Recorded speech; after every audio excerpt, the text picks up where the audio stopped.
So David Daudi is anointed as the next king of Israel. anapakwa mafuta kama mfalme ajaye. And a funny thing happens. Na kitu cha kuchekesha kinatokea. I wish you read your Bible. Natamani ningesoma You Biblia. see, I thought Unajua mimi nilidhani now that David is anointed to be the king of Israel, baada ya Daudi kupakwa mafuta kama it mfalme will be party after party. itakuwa pati baada ya I pati. thought they will bring the crown and lay it on his head. Nikadhani wataleta taji na kumvalisha. I thought they will bring the throne so that he sits on it. Nikadhani wataleta kiti cha enzi ili akae. After the anointing service, Baada ya kumpaka mafuta, anointed by God, alipakwa mafuta na Mungu.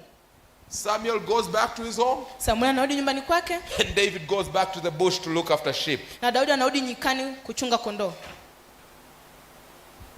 Imagine Fikiria if I was David. kama mimi ningekuwa Daudi. From that time henceforth, Kwanza akatoa na kuendelea, I would just be walking around, commanding people. ningekuwa natembea na waamuru watu, I am the chosen of God, mimi niye and nilichaguliwa I am anointed as the king of Israel. na nimepakwa mafuta So you will mfalme. start serving me Kwa mtaanza and kunitumikia, looking after my needs. mnanitumikia mimi. David, after being anointed, Daudi baada ya kupakwa mafuta he doesn't go to the throne. haendi kwenye kiti cha He enzi, doesn't get the crown. hapati taji, He goes back to the sheep, anarudi kwa kondoo. anointed, Amepakwa mafuta but looking after sheep. lakini anachunga Now kondoo. let me just tell you something this evening. Nakuja beloved. niwaambie kitu jioni In hii. this life, Katika maisha haya you need to differentiate between anointment and appointment. unabidi utofautishe kupakwa mafuta na kuchaguliwa.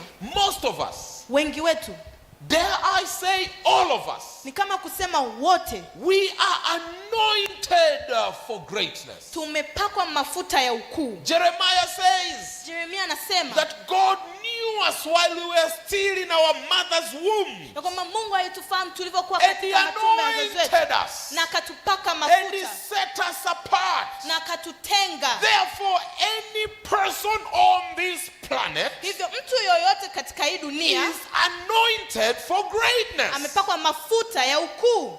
Are you getting it? Mnanipata? I don't think you're getting it. Sidhani kama mnanipata.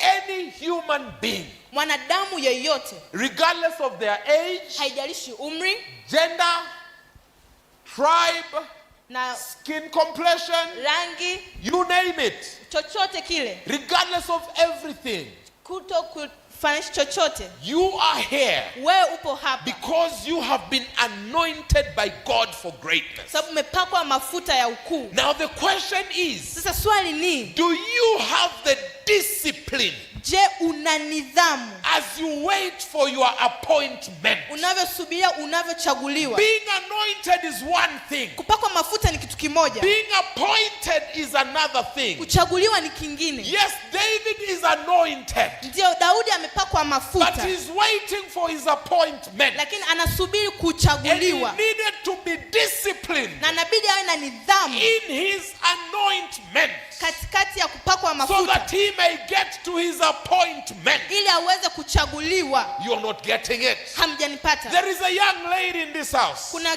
binti mdogo hapa anointed for greatness. amepakwa mafuta ya ukuu, We are probably sitting with a president of this nation na in the wana future. tunakaa na rais wa hii nchi, We are probably sitting with a neurosurgeon for the future. wana tunakaa na mpasuaji wa neva humu ndani, We are probably sitting, or we are preaching next to a pilot for the future. na labda tunaongea na rubani. You are anointed for greatness. Umepakwa mafuta ya Now ukuu, the fact that you are anointed for greatness lakini ukiangalia kwamba umepakwa mafuta ya ukuu doesn't mean that you will get there easily. haimaanishi utafika huko It kiurahisi. means that you need to be disciplined Inamaanisha uwe na so nidhamu that you get to your appointment. ili ufikie kunapochaguliwa. If you are anointed Kama umepakwa and mafuta not disciplined, na huna you nidhamu, will not get to your appointment. huwezi kufika unapochaguliwa. Hata kama umepakwa mafuta Even if you are anointed ukaishia kubeba mimba shuleni, but you become pregnant at unaweza school, usifike kwenye you appointment. might not get get to pale hata kama unapochaguliwa, umepakwa mafuta even if you are anointed ukaishia kupata ukimwi, but you get